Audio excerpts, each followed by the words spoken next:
Good morning, everybody, and rise and shine. Hello to all. I am Shannon Ryan, and I'm very excited for today's topic, a wide-ranging discussion of the digital trends and landscape in Asia.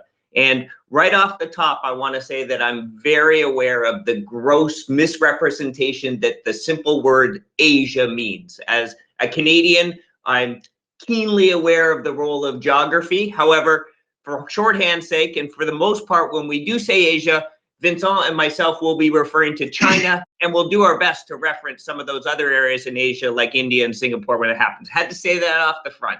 So, hello, everyone. My name is Shannon Ryan. As I said, I am the EVP North America for Valtech. I have a variety of sort of hats that I wear in that role. I'm responsible for all revenue and growth across North America. I'm based in Toronto. I also am responsible for most of our analyst relations here.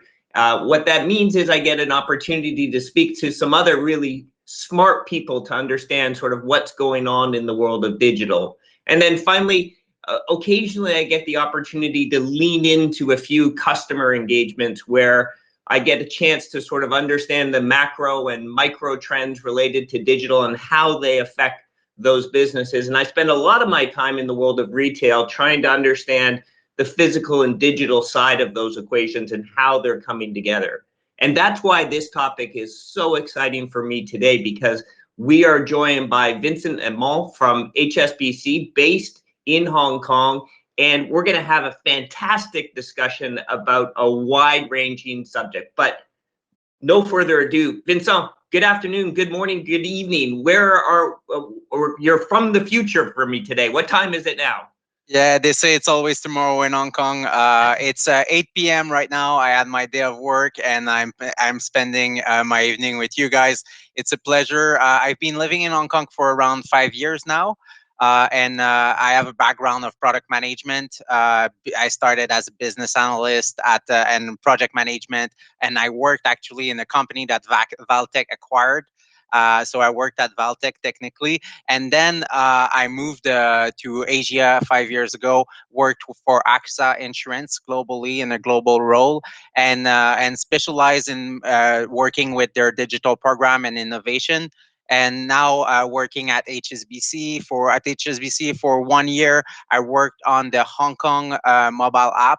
So the retail banking app that we have in Hong Kong, which is a fabulous digital product to manage. And lately, I've been working in innovation in the wealth domain. So managing a small team of innovation here on product management for wealth solution for customer. Super exciting. And, you know, congratulations on making that leap of faith and moving to Asia and going to experience this firsthand. I'm sure it's really exciting. And I know that based on our pre-work that we've done here, we're going to spend a lot of time talking about finance and insurance and some of those trends that we see. But there's almost no way to begin a talk these days than to talk about what we're all collectively living through here in the global pandemic. Here in Toronto, we are back in lockdown, our third lockdown. Our friends to the south in the US are slowly starting to emerge out of this. I tend to think about it as a Charles Dickens sort of line of A Tale of Two Cities, but it's a tale of two countries. Canada is still firmly in the grips of a COVID third wave, and the US is emerging. What's life like in Hong Kong?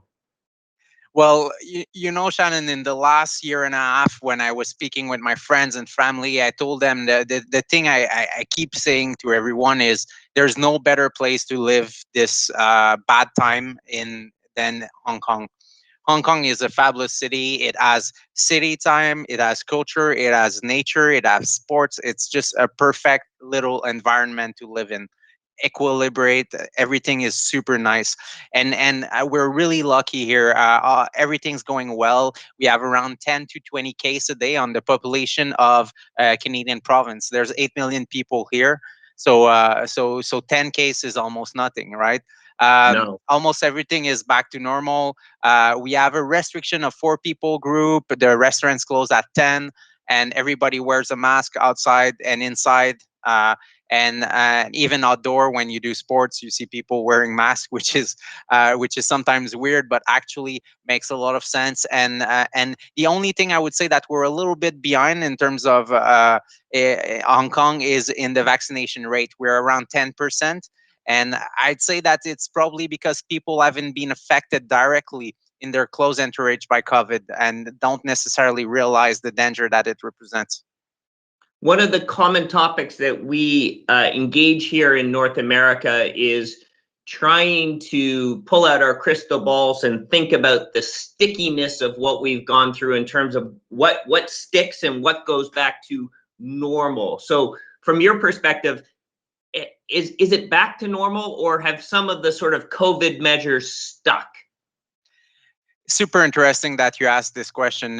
Definitely stuff appears, and I don't think they will disappear, and they won't disappear, at least closely. So a lot of the behavior when we're interacting with people, or when sitting at work, when we're touching somebody else's computer, when we are have changed, right? And our mind is still thinking about it, and I don't think that will disappear before a long time. Actually, the best example is Hong Kong, right? Hong Kong in 2003 was hit by the avian flu, and at that time, right? People have been affected by it, and they were wearing masks. And one thing that stick from the avian flu, and that's still appearing even before COVID appear, is that when people are sick, they wear a mask. So Yeah. when I had a cold 3 years ago in Hong Kong, I had to wear a mask. If I wasn't wearing a mask, my colleague would come to me and say, "Oh, you look like you have a cold. You should wear a mask." And those things stick, right? And in the more digital world, one thing that appeared lately in Hong Kong is called leave home safe, right? And it's an app by the Hong Kong government that allows people to trace and track by QR code the places that they visit. So for example, if I go at a grocery store, I scan the QR code, and technically obligated by the law to scan and register myself. I can always fill a little piece of paper, but everybody scans.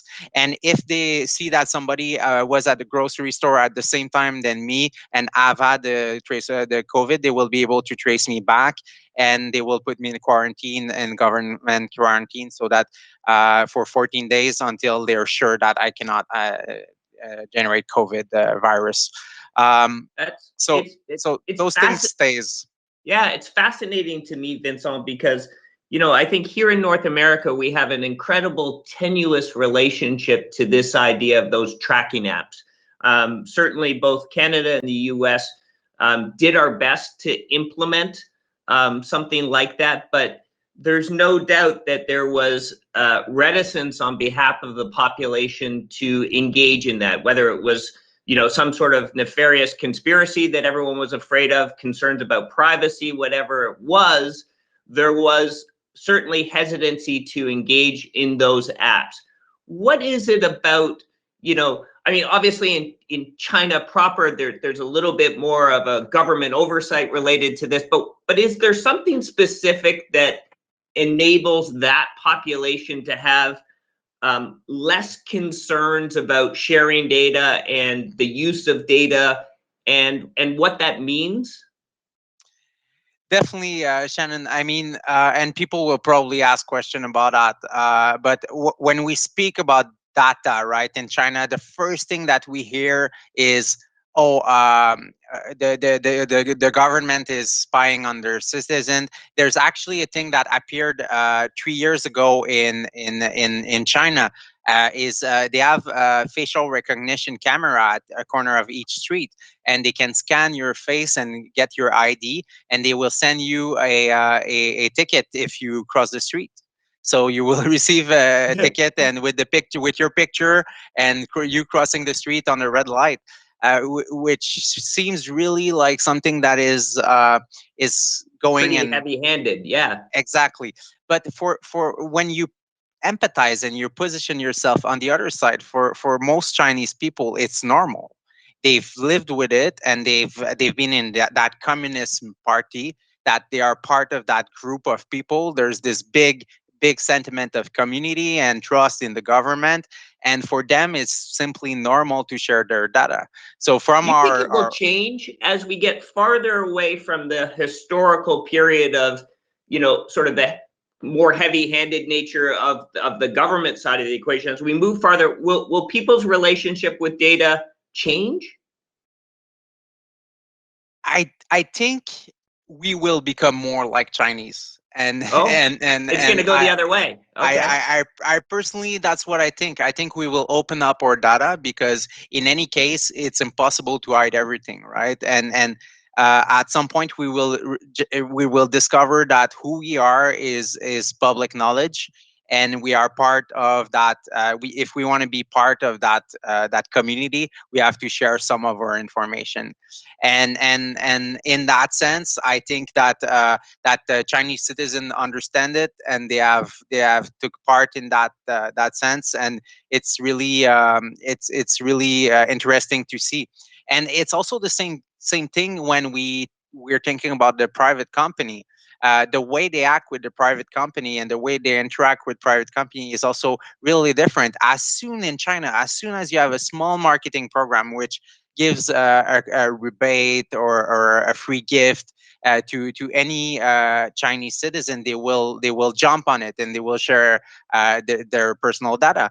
And I think also it goes with the number of people. There's so many people that they Yeah. don't feel like their data, like it's not me. There's 1.5 billion of people in my country. If they want to steal from someone, they won't choose me, right? They will Right. choose the Yeah. others. Yeah. And I think it goes with it, and it's part of the mindset behind that. And company are leveraging it. So Vincent, we have, hundreds of thousands of people joining us right now. And for those of you who have joined us and you want to start chiming in to the question part of this, please feel free to write those questions in the chat. I want to jump back to this idea of data again, because here in North America, every organization that we speak with from the Valtech Center is hungry for data, but starved for knowledge. And can you give us some examples, possibly within that financial services or insurance world, where companies in China are using data in innovative ways? I'd say there's so many examples, but there's one that struck to me, and it's one that is actually from really quite recently. We've heard about a company, and Financial, who did their IPO there. They failed doing their IPO in Hong Kong. And but it's still a giant company, a giant tech company. We have two big giants in China right now. There's Tencent and there's Alibaba, right? And those two giants are actually competing against each other on all sides, on e-commerce, on financial services. And of course my example comes from financial services, but what's interesting in that example, it's the example of Ant Financial, is that they're leveraging the data from their different ecosystem and different platform. So basically, Ant Financial, they own Alipay, so which is the payment service that almost Yep. everybody use. It used to be WeChat Pay, and in the last 2 years, Alipay has actually gained a lot of terrain. So they own Alipay, but they also own a lot of different websites for e-commerce. And basically, the most revenue generating product of Ant Financial last year was a product where they do small portion lending to their e-commerce customer based on the behaviors that they've seen of those people on Alipay and on their different platform.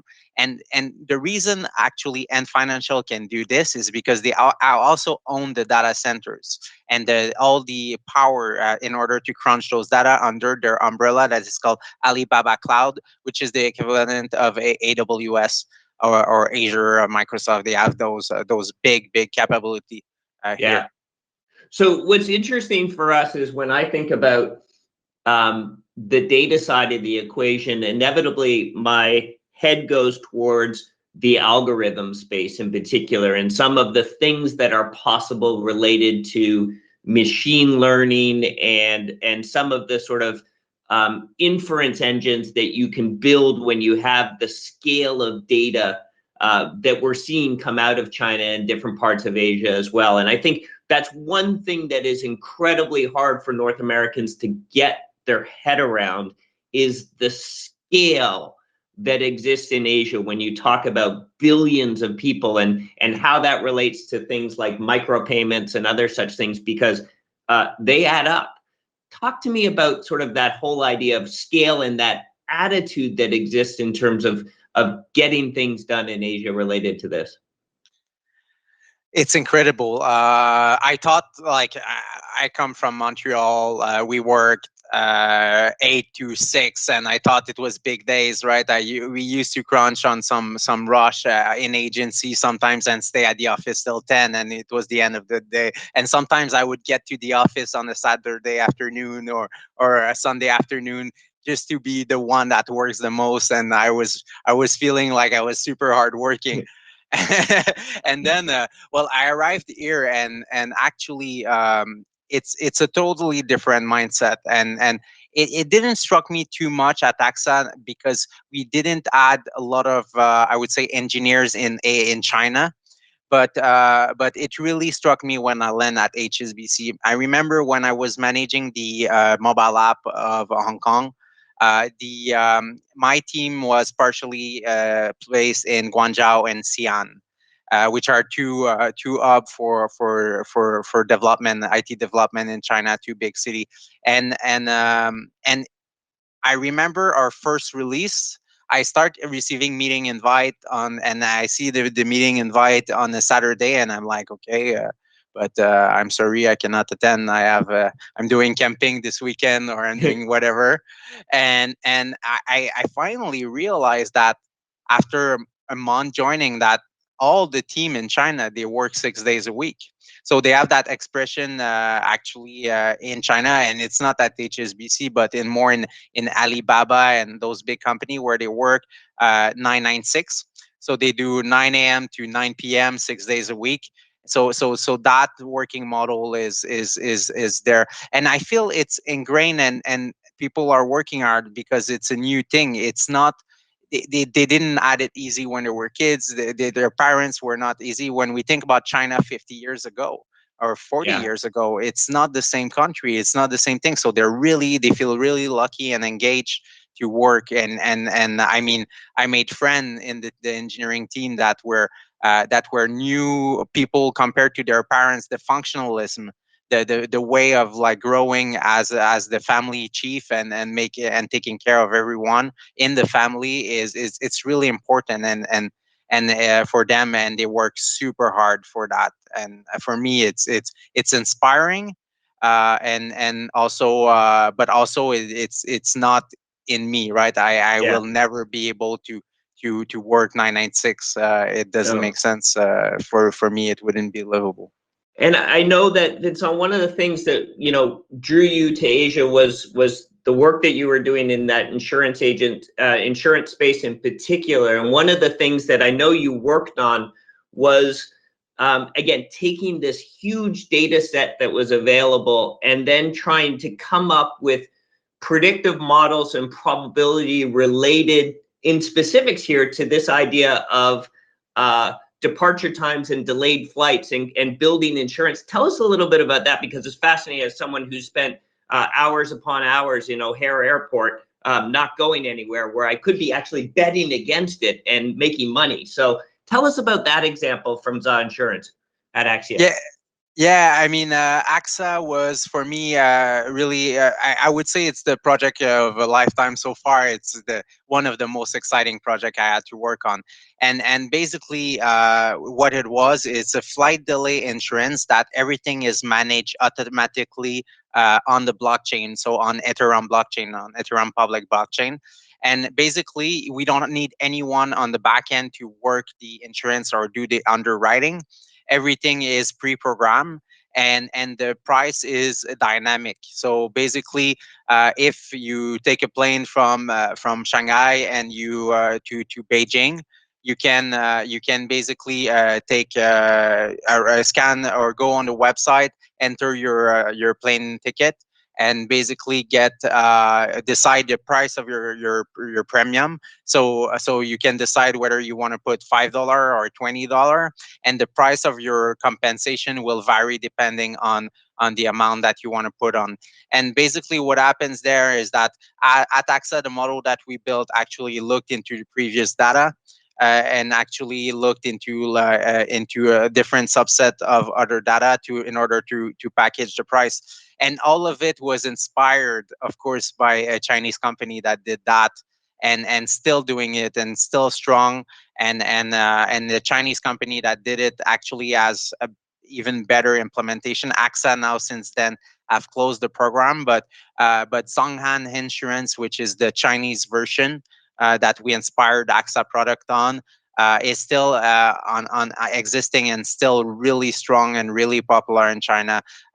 So it works with QR code, and Zhonghan even goes and look at live data, like if it's gonna rain, if it's and look across the data, and they have this capability to really build the AI and define the real price that they should give in terms of compensation.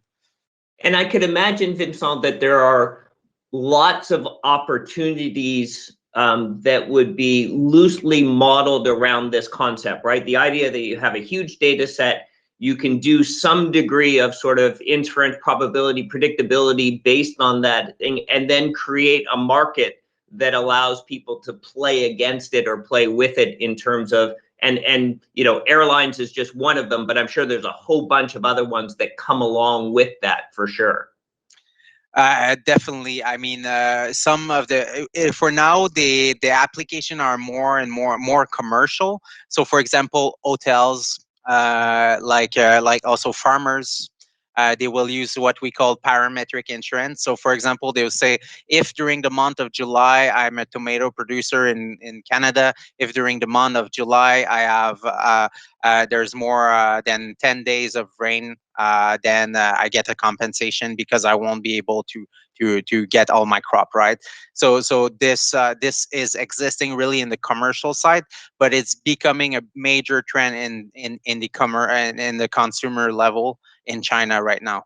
So for anything you can get insurance almost. Sounds like the world is turning into one big casino where we need to, you know, push all our chips in on red or something like that and see how it turns out. Yeah, you know, maybe we should do that maybe as a for startup. sure. Since the beginning of this global pandemic, you know, Asia, like everywhere else, and China in particular, has experienced mass changes in their consumption habits, how they pursue things like tourism and shopping, and those organizations have really had to reinvent themselves and really think through the changing customer expectations related to habits. I'd like to cut to a video from Aaron from our Valtech office in Singapore talking about those innovations and disruptions that are happening in the Asia market. A lot of people and tourists come to Singapore to see our big attractions like the zoo, like our underwater world, like our Sentosa theme parks, etc. And with the closure, with the ability that these theme parks were no longer open, these theme parks had to find a quick way to pivot and share experiences. So we had guided tours for underwater world, for dolphin tours, for example, which were virtual, right? That you could pay, you could bring your kids, you know, you could pay for a virtual event to interact with the dolphins. You could pay for a virtual event because zoos had shows daily, right? They had, they had shows that 3 times a day, etc. These were all recorded. These were streamed. You know, these were ability for them to reach out, and they had the ability to reach out to more audiences, more targeted audiences, in a way like live stream. You know, so I had imagine a zoo instructor, you know, working with an animal, engaging with a group of school children that could then have that two-way feedback, you know, and then and build better engagement. And so the zoo started to sell packages for these tours, and they would never think of that before because most, 100% of their visitors were coming on site. So these are just certain examples. We see more and more brands offering that. We see tour guides that could not do rail tours turn to virtual tours. They turn to live stream tours, right? So they started bringing people, they started getting subscriptions to say, I'm going to bring you to Chinatown, in a certain country, and, just sign up for a 2-hour tour. So So you start to see a lot of new innovations and disruptions to business, thinking of ways to allow consumers to experience the brand through COVID and because of COVID. There is now an ease of convenience in purchasing, experiencing many things that we could not before. And whether or not, we were forced to do it through COVID, or we, to a certain extent, incited the need to learn about ways to experience things that we didn't have to before. In the past, we would take a plane and, decide where to go. Now we are thinking of innovative ways to travel within traveling, innovative ways to experience and learn more about where you are. And so I think what COVID has taught us, it has kind of level set us. A lot. I would imagine, because things were so accessible in the past, it was really easy to not focus on the things that are near you, or what we call the near travel experience or the near brand experience. Um, it was always what else is out there. I think what COVID has taught us was to be able to, how do you learn more about your culture? How do you learn more about where you are in your organization, the people around you, activities that you can find close to you?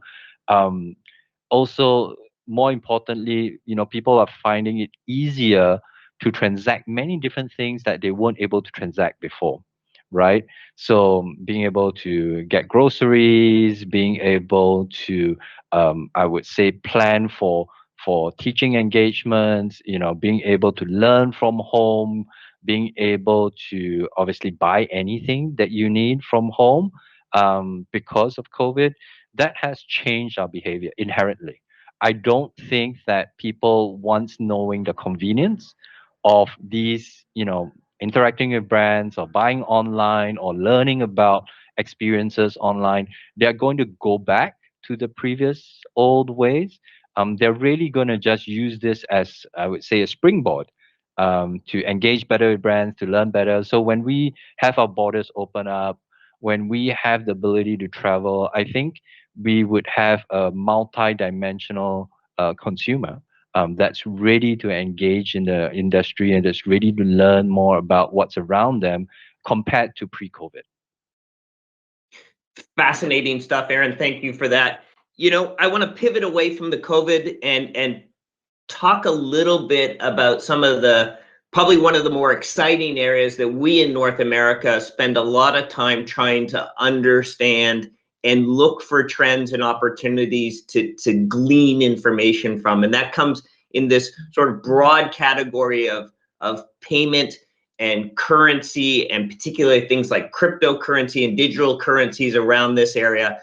Vincent, I know your work in finance spans a variety of different aspects of that, but this idea of payment and digital currencies and some of the things that are coming out of China right now are hugely exciting and will have implications worldwide.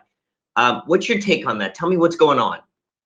Well, definitely, we're definitely looking at it, Shannon. And for example, HSBC is, as I'm going to plug it, have the leader is the leader in terms of peer-to-peer payment in Hong Kong, with the platform that they created called PayMe. It's working really well here. Of course, it's a small market, 8 million people, but there's a lot of users, and it's super popular. In our neighbors, or well, close neighbor now, in China, 86% of the users actually, of people are using their phone in order to pay, most of the time. So 86%. Vincent, do you have any paper money right now in your wallet? I do, because I live in Hong Kong. But if I would live in China, I would never have any paper money. None, eh? None. In China, I mean, when I travel in China and I pay with money, people are like, oh, like you can see they like another tourist that doesn't have Alipay or WeChat Pay. So you cannot travel, and it's super hard to travel in China if you don't have Alipay. Just before COVID, I was in China, and I had to ask actually colleagues to transfer me money on my Alipay account, because I wasn't able to transfer from a Hong Kong bank to Alipay, because it required a Chinese bank account. and it was a hustle. But you need to have Alipay or WeChat Pay. It makes things so much easier, and government also looks at it, right? Of course, we saw that government had stopped the IPO of Ant Financial. They're looking at those company, Alibaba and Tencent, and they're looking at what they're doing. Um, but in parallel to that, the most interesting thing in that field, I think, is the central bank digital currency, the CBDC, and this means basically that they will eventually, in China, they're targeting to remove all the banknotes and all the coins of circulation and transferring it into a fully digital money, right? And the big launch of it is in Beijing in 2022 for the Olympics, and they will, in the event, they're targeting basically to host this event with only digital currency. From a user point of view, it doesn't change much, right? It's going to be similar to using a digital wallet like Alipay or WeChat Pay. They will register their fund and pay with QR code. But on the behind the scene, it's much more complex. The eRMB that they call, so the digital RMB, RMB, will yeah. will be replaced. Will be replacing all the banknote, and therefore the commercial bank that are behind that will also have to deposit the exact same amount of the reserve to the People Bank of China. So it's So really is it still backed by a gold standard or something like is it so questions galore here, and see them popping through here as well. Is that digital currency, is it a fully enabled digital currency, tradable, enabled on the blockchain, all that normal stuff? And is it backed by a standard so that it's pegged to other currencies, or is it free floating? How's that work? Well, in China, the currency is still decided. The value is still decided by the government and managed by the government. So it will be like this, but it's not on a blockchain compared to all to other initiative in the West. So if we look at the initiative in Canada, for example, with the Jasper or even the digital US dollar on which they're working, it's all using a somewhat decentralized blockchain that allows to have a common ledger, decentralized ledger, and beneficiate from the blockchain. In China, it's all within between the banks and the People Bank of China. And right now there's no plan on making it decentralized. And I believe there's some reason. I think the government want to keep the control and also want to be able to follow up the ledger and keep it for themselves. I think there's interesting part. It's probably gonna evolve through time, but for now that's the technology they're looking at. And when we start to move in toward this idea of digital currencies, obviously we start to span the difference of the physical world and the digital world, and there are some really interesting things happening in what I sort of deem the metaverse, right? This idea of digital universes where people can enact and live and do such things, and nowhere is that probably more prevalent than the world of gaming. And there's some really interesting things that are taking place in gaming as it relates to payments as well. And you have these sort of virtual spaces, but in particular, someone like Razer, for example, which has some really interesting things on digital currency. What do you see with Razer that's interesting? Actually, Razer last year in 2020, Razer is a peripheral company. So they do gaming mouse, they do keyboards, and they have 26 million different users around the planet. And last January in 2020, they got assigned a digital bank license in Singapore. And this is big because when you look at this, so Razer is a startup unicorn. And if when you look at it, they have a different approach to the model of payment. They have this gaming currency that is called the Razer Gold, and basically you can use it in order to buy Razer peripherals and different product, in-game product, DLC, downloadable content. So as the father of a 13-year-old boy who plays Fortnite, it's like V-Bucks, right? It's same sort of concept. Okay. Exactly. It's like V-Bucks. And I believe that, and we believe, we don't know much about Razer Bank yet, but we believe that that's the category of customer that Razer wants to grow with, right? They are targeting those type of customer that is the younger generation, and start to shape their behavior with money and savings, and they will try to follow them, and they're building their digital wallet, and they will be able to compete with that type of branding. And I truly believe they will be successful. That's super interesting. I actually was super interested when they launched their bank in Singapore personally, because I'm a gamer as well, and it's two world that I work in, right? Banking and gaming. It's incredible. It's super fun. One of the things I dabbled in this world of cryptocurrency. There's you go on Coinbase and you see all of these sort of newly minted currencies that are coming out. How do you parse out the winners and losers in that space? Like, how do you know when you think about a currency that is completely digital, just how solid it is, or can you? If it's backed by the government, I think by the central bank, it's definitely solid. If it's backed by a private company and used for small payment, then it's solid. I wouldn't put all my saving in V-Bucks, right? I don't think Right. there's a long-term value on it, but definitely the I think the solid, it's based on the user base, right? It's really, really on the user base. And Mm-hmm. when actually, and if you have a huge user base, and your payment and your currency gets stronger, right? Yeah. And you can pay more people with it. So that's of course one factor. So growth hacking is one of the approach that all the digital bank are using right now, right? You see, if for example they're organized in Hong Kong, they organize a digital contest on like the first few people to register, they will get a special saving interest rate, right? That Yeah. it's unbeatable, right? And then the more you share, the more people on board to the bank, the more your interest will get better. And so they have those growth hacking strategy that brings them. So I really think the winner will be the one with the best growth hacking strategy. And the So second point, of course, customer experience.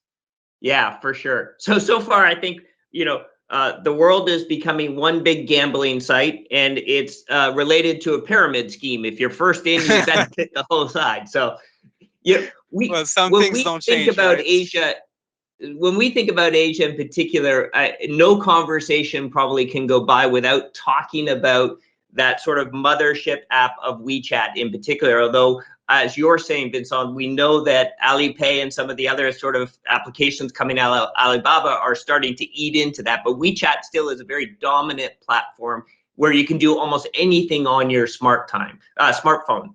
And yet, at the same time, we're almost witnessing a little bit of a back to the future in terms of the digital version of home shopping, which is live stream shopping, which has completely exploded during the pandemic.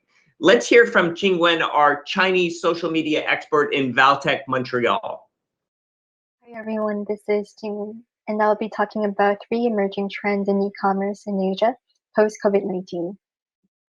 The first trend is the rise of online marketplaces like Lazada, Shopee, and Taobao, which, similar to Amazon, aim to provide the ease of transacting and connecting consumers and merchants. However, their operation model is a little different from Amazon, who is a reseller which owns the inventory and supply chain of its merchandise and sell directly to the customers. These online marketplaces in Asia do not own the inventory of the merchandise sold and merely connects buyers and sellers together. Due to the pandemic, not only did the frequency of online shopping grew across the world, new shopping experiences such as Livestream retail also took the center stage in Asia through these online marketplaces. And this brings us to the second trend, which is live streaming e-commerce, which has been booming after the COVID-19 pandemic.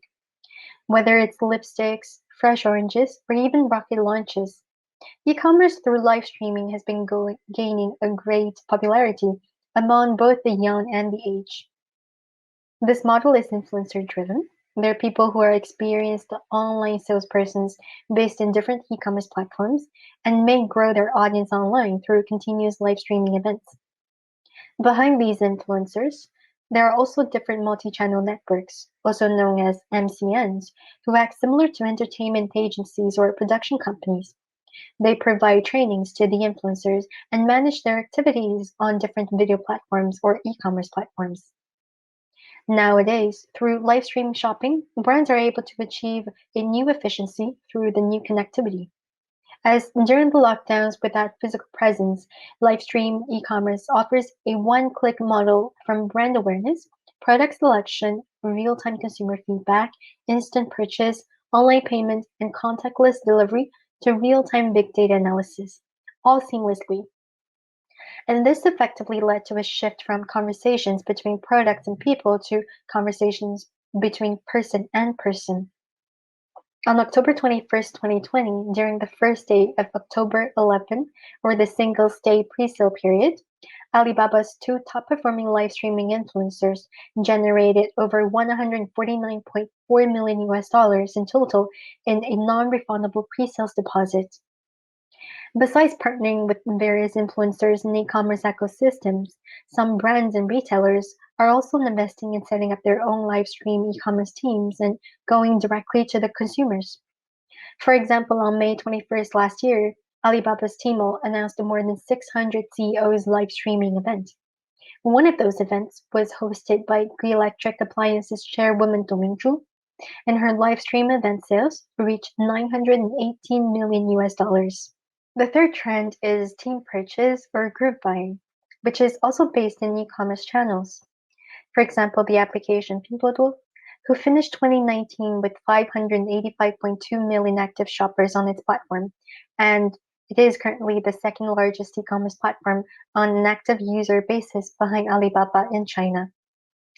The idea for group buying is that platforms offer users the option to share the product page with their families and friends through their social networks. And when the minimum number of buyers is reached for a single product, all the users would be able to get a certain discount. For example, if I'm planning to buy a bag of oranges on Pinduoduo, I will have to pay 10 RMB individually. While if I share the link with my coworkers or friends, and 5 of us are buying 5 bags together, we'll be able to get a 20% off discount, and I would only have to pay 8 RMB. As Pinduoduo uses WeChat's online payment system, this purchase will be billed to my WeChat payment account automatically, and if I'm looking to buy some other products, I can choose to join other chat groups and team up with strangers for different special offers. It is worth noting that about 60% of the platform users are from lower-tier cities or rural areas, as communities in these regions typically do not have bricks-and-mortar grocery stores near their residential areas. That's great stuff. Thank you.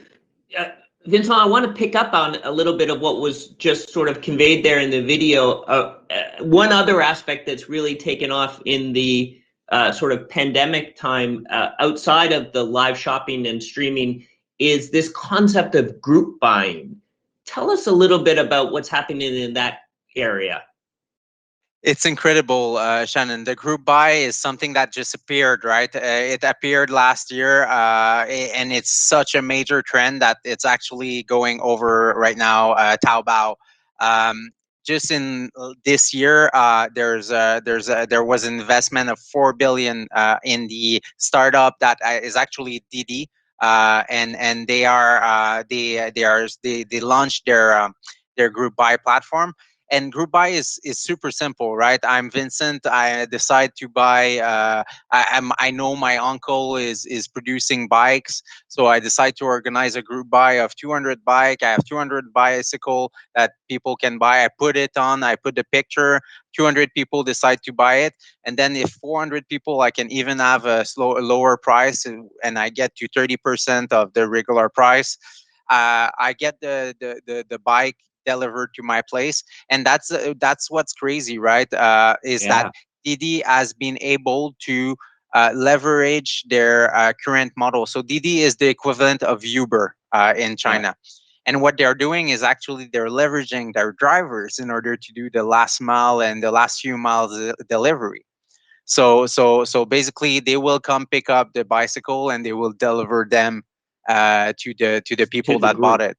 Exactly. I find that super fascinating, actually, this concept of sort of a collective consciousness getting together and saying, we're going to go ahead and we're going to buy this, and therefore we should get a special price attached to that. It's very analogous, actually, to what happened here in North America. If you remember, during the summertime, I believe, with the sort of rise of GameStop, and all because this Reddit user group sort of got together and said, we're going to try and control the price. And obviously there was a tremendous amount of backlash and teeth gnashing related to sort of whether that's ethical, the idea of creating a cartel. And yet what you're saying makes perfect sense, right? The idea that you can get a group of people together to be able to get a better price for a product, and then, leveraging that network of that last mile delivery makes even more sense. Is it something you think is going to stick? Of course, and we're going to see it even more with new model that we never thought could be possible.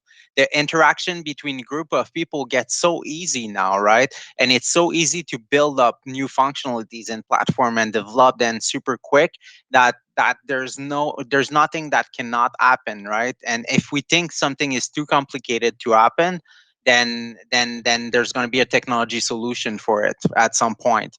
And human interaction, which is something that is uber complex, will eventually get supplement and supported by those digital platforms. Vincent, with everything going on, it seems like every time you and I get together and have a chat, there's so many new trends happening in Asia that are exciting, yet that pace of change could be incredibly daunting for North American-based organizations who, granted, we deal with a whole bunch of change as well, but it seems like that speed is much, and there are other complexities in the market. Is now a good time, do you think, to be able for a North American-based enterprise to think about launching into that Asian market? I think there's no better time than now, and to be honest, it's you have to take the opportunity as soon as possible, because Chinese brands are getting on there in terms of design, right? Our advantage in terms of North American have always been in the last 20 years the design of goods, right? And thinking about new application and innovation, but the reality is that Chinese are getting really, really good at it now. And what's is interesting is there's still a class of Chinese. There's 1.5 billion people, but there's still their 1% is so big. It's a much bigger market than North America or Europe. And when you think about it and you see it that way, that 1% people, they don't want Chinese product. They want to buy product that has been designed and has been taught and in North America and Europe. They want they want what they think is the best quality. And if you're doing e-commerce, if you want to do business right now and sell your goods, you have to go in China. And there's no better way to go in Asia than to go in China first. And the key to go there is you have to accept that you're dealing through e-commerce platform and not through a personal website. Most of people that are doing business in Canada are still having their e-commerce Shopify website, Shopify, which is a great solution. I really believe in their model, but in China, it doesn't work. In China, you have to be on Tmall, you have to be on Taobao. If you're not on Tmall and Taobao, there's no way you're going to be able to burst the market. And why I keep speaking about China, right? This is something that I wanted to say before we close. And I think you introduced it well at the beginning of the conversation. Is China is the big influencer now. And everything that happens in China happens 2 or 3 years later in Indonesia and India and the Southeast Asian countries. So that's really why I've been speaking. When we're looking in next trend in Asia, we're looking at China first, and that's really something that I realized by being here. So let's close maybe on that last point that you mentioned about sort of the innovation and trends idea. Let's deviate from the script, Vincent, and say that let's pretend we're a VC company, you and I, and we have one idea that we need to back. We've got our funders in place. What's that one idea? What's that area, trend, or space that you're looking at that says that's going to catch on, that's going to be big, something that's coming down the pipe? Well, of course, I don't want to share my best idea with everyone. I'm willing to go 80-20 with you. Okay, so I would definitely say it's a betting platform on blockchain then. If I'm being totally honest, I think there's a lot of money to be made there. In terms of regulation, legislation is pretty hard, but if I would have to put my money on something, I think that could be it. If I want to be more within the rules of the game, I would invest in a technology company that supports the in-store and in real life marketing. And I remember 3 years ago I visited a small startup in Shenzhen that is doing facial recognition, and they're doing facial recognition not just to identify the people, but they're doing facial recognition in order to define their mood.